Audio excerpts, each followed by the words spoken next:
Kita adalah umat yang rela memberikan nyawa kita demi membela sesama manusia yang tertindas. Kita tidak akan pernah diam dan menjadi penonton pentas ketidakadilan dan penjajahan di atas muka bumi ini. Ajaran leluhur, warisan para pendahulu kita, bahkan ajaran agama kita tidak mengenal istilah budak dan tuan. Bangsa atau ras unggul kita tidak mengenal itu. Tidak ada yang namanya ras rendahan. Bangsa Arab tidak lebih unggul dari non-Arab, begitupun sebaliknya.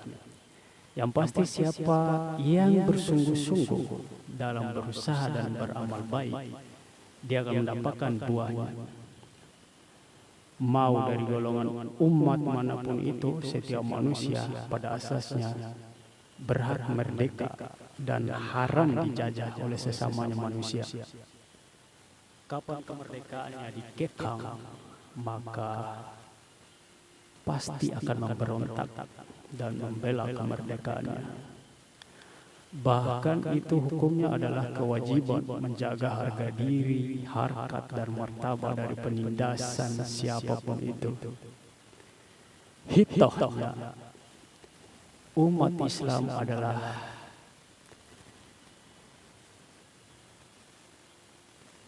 memesankan, selalu menyebarkan cinta dan perdamaian serta membela kebenaran dengan mengedepankan akhlak yang mulia. Selamatkan satu nyawa, maka sama saja engkau telah menyelamatkan seluruh umat manusia. Kita tidak pernah benar-benar menjadi seorang muslim selama hati kita tidak memiliki empati, tidak sabar, tidak welas asih dan membantu sesama manusia yang sedang ditindas dan dijajah oleh para penjahat. Kita masih sangat jauh dari agama itu. Jika kita masih terpecah belah dan lebih memilih saling curiga dan saling intai sana sini dibanding bersatu dan bekerja sama. Tidak ada kejahatan apapun yang mampu mengalahkan umat Islam selain orang-orang Islam itu sendiri yang mengalahkannya. Berdiri bersama yang tertindas. Masih banyak manusia yang tidak mengerti kenapa Tuhan selalu bersama yang tertindas dan menghukum para penindas. Bahkan orang-orang yang mengklaim diri mengikuti jalan Tuhan masih punya keraguan untuk berdiri di sisi yang tertindas, bahkan membela membabi buta dan berdiri di pihak penindas. Mungkin mereka bisa merasa bangga membela penindas, tapi generasi dan anak cucunya akan menanggung malu yang amat serius karena punya pendahulu dan nenek moyang yang telah mendukung para penindas. Tidak heran kenapa masih ada penjahat-penjahat seperti itu. Karena mereka sama sekali tidak mengerti apa itu legasi atau yang akan mereka warisi untuk generasinya. Mereka tidak mengerti bahwa bukanlah warisan harta yang paling berharga bagi generasinya, tapi ajaran dan nama baiknya yang terhormatlah yang paling berharga.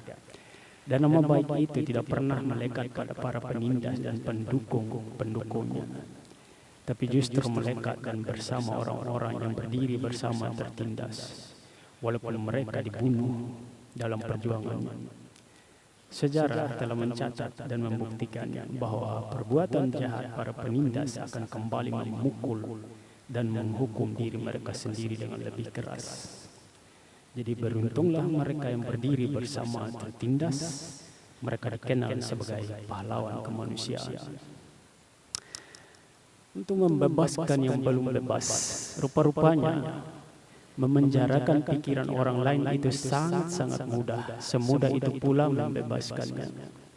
Pertanyaannya adalah apakah kita mau menjadi pembebas atau malah menjadi pemenjara? Jangan kau mengira pikiranmu masih dalam kewarasan selama masih dikontrol oleh kebencian buta.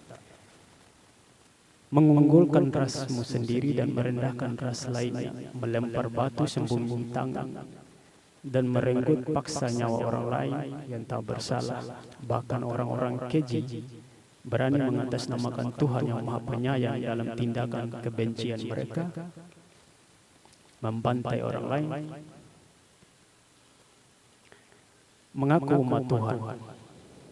Orang-orang yang mudah terprovokasi dengan berita palsu adalah orang-orang yang masih terpenjara pikirannya oleh pihak asing. Sedangkan orang-orang yang bisa berpikir jernih tidak mudah terbawa arus yang deras. Otak mereka tidak gampang disesatkan oleh berita-berita palsu. Mereka lah golongan yang selamat dari fitnah-fitnah akhir zaman.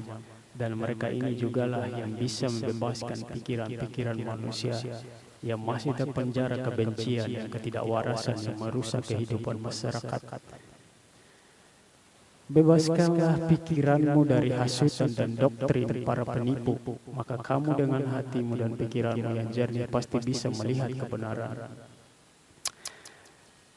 Bukan mengenakan matanya manusia. Apakah yang engkau tidak menyadarinya? Begitu banyak orang yang anti ajaran Tuhan.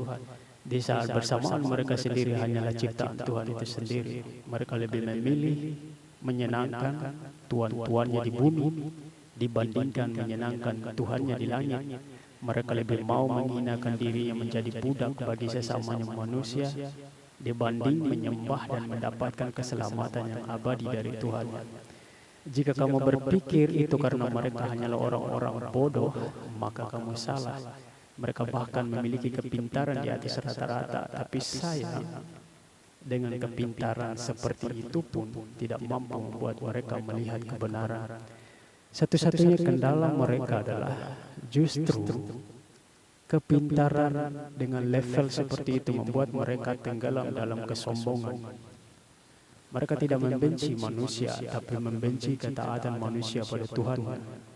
Mereka sangat risih dan selalu berisik melihat perempuan-perempuan mulia yang menjaga kehormatannya dengan berjilbab, bercadar, berpakaian tertutup, tapi tidak pernah berisik dengan yang pamer aurat di muka publik yang disaksikan oleh semua kalangan, yang menyebabkan meningkatnya kejahatan seksual di negara-negara, yang membiarkan wanita-wanitanya memamerkan seluruh tubuhnya. Kami orang beriman tahu adab. Hidup ini pilihan. Selama engkau tidak mengusik, kami pun tidak mengusik. Selama engkau tidak berisik, kami pun tidak. Selama engkau tidak mengganggu wanita-wanita kami, kami pun tidak. Inilah hidup dan kehidupan kami, bukan risih tidaknya mata manusia yang kami pedulikan. Kami hanya peduli pada perintah Tuhan kami dan Tuhan kamu. Meski kamu membenci ajarannya, kamu sendirilah yang menanggung resikonya. Kami tidak akan pernah mau mengenakan mata manusia dengan mengundang murka Tuhan kami. Kami hanya peduli dengan mengenakan mata Tuhan kami. Akan sangat-sangat konyol jika kita salah tempat dalam menyampaikan rasa terima kasih.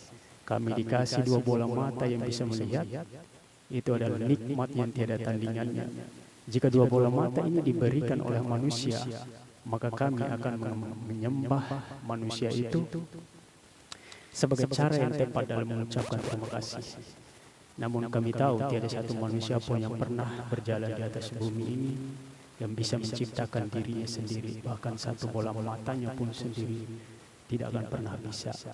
Lantas kenapa kita selalu salah tempat dalam bersyukur dan berterima kasih? Kami yang beriman tak peduli dengan mengenakan mata manusia. Kami hanya peduli mengenakan dan beribadah dengan tenang, tentram kepada Tuhan kami. Itulah kutipan dari salah satu buku yang berjudul Kitab Hidup. Sebelum mati hiduplah layaknya orang hidup, jangan seperti mayat hidup. Jadi dahulukan merubah dengan tangan, serendah-rendahnya kepercayaan itu adalah merubah dengan hati. Setinggi-tingginya adalah merubah dengan tangan. Rubahlah dengan tanganmu. Tanganmu itu sebetulnya bukan hanya untuk mengenyangkan perutmu, makanya untuk mengambil makanan dan sebagainya. Dia bisa dipakai untuk senjata yang sangat-sangat ampuh, sangat kuat. Tanganmu itu bisa kau pakai untuk menulis isi pikiranmu, bisa kau pakai untuk pengaruhi orang, dan bahkan bisa kau pakai untuk menghentikan kejaliman yang sedang berlangsung. Itu saja hari ini. Terima kasih.